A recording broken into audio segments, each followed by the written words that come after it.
cool. So something I just remember is that we're both, well, we both started out as Army brats. yeah. I was born on a Canadian base in Germany. You born in Chilliwack? No, I was born in Newcastle, New Brunswick, which is outside of Chatham Air Base. So Okay, so Air Force. Yeah. Right. You know, I say to myself, I used to say to myself, like, no, I am my own person. I make up my own ideas and opinions. And when the fact is, I look at the house I live in, and everything, I have a big James Rosenquist F-111 fighter jet, goes right across the living room. I collect Cold War memorabilia. eBay is deadly, by the way, on that. And it really saturated my life. This is the threat of imminent total catastrophe. Disaster. And you must have grown up with it too, did you?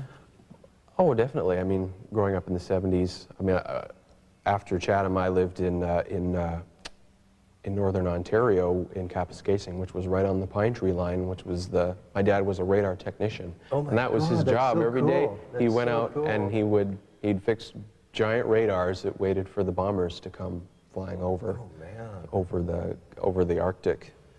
And so yeah, that was ever present. I remember going out and seeing the big radar domes. Did your family have a bomb shelter? We didn't, oddly enough.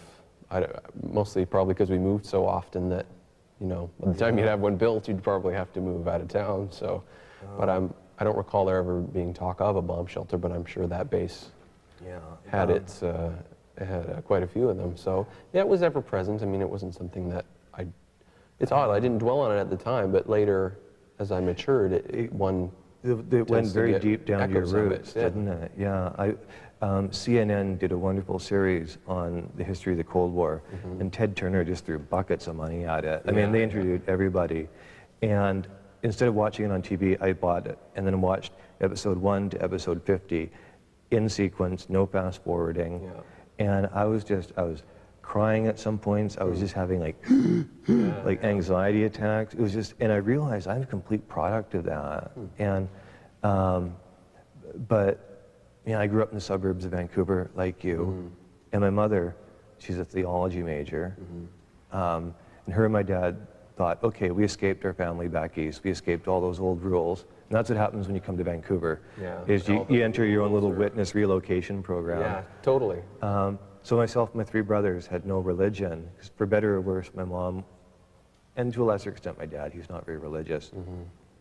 Who needs religion when you've got saber jets? Yeah, totally.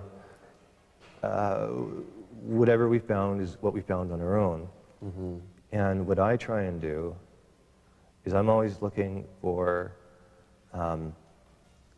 accidents or errors or glitches in the system of the secular world, where just briefly, sort of like there's a fault line on the earth, and the ground cracks open, and for a second you get to see the core of the earth, and then it shuts back again. Completely. Sort of transcendence in the everyday. I mean, I don't miss religion. I never had it. Yeah. How's this ring with you? I think you've hit the nail on the head about what I try to accomplish, and certainly in reading your works, what you're, you know, always striving for. Because a lot of your characters are always people who are just at that point where they're transforming. They're just sort of they've reached a cul-de-sac, and they've decided that it is time to seek, you know, sort of peek between the clouds and look for other things other than what surrounds them. So I guess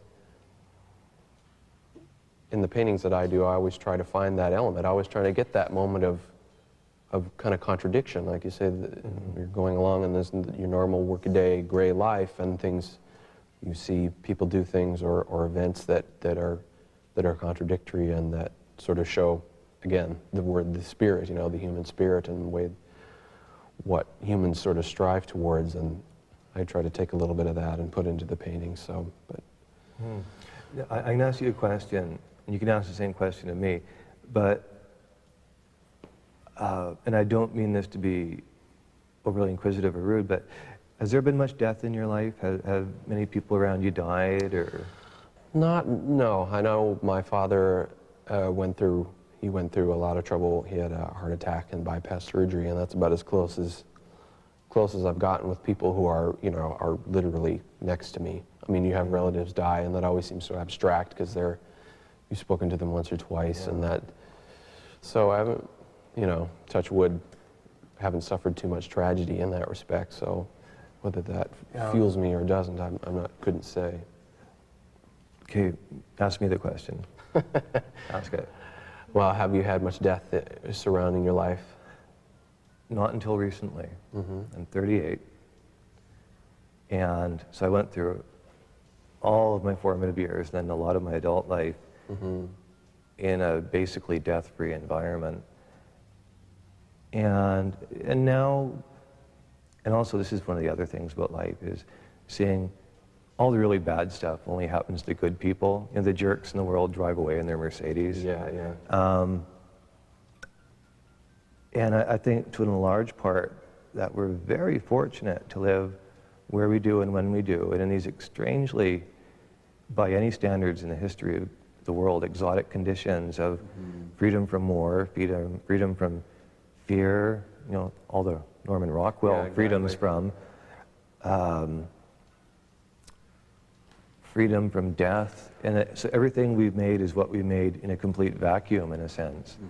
And yet, this wonderful vacuum, except we're rejecting it. I think we're saying, totally.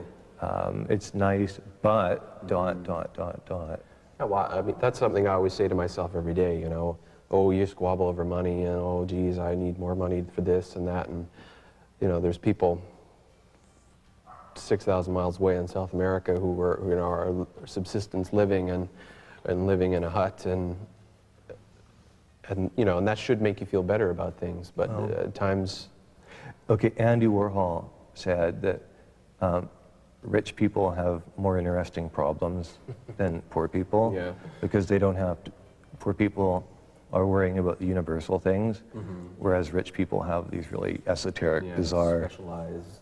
And sometimes I wonder if coming from this world of abundance that we live in, that we're like rich people having esoteric problems, but then at the same time the rest of humanity would like nothing more than to have our problems. Yeah, exactly. And so that, okay,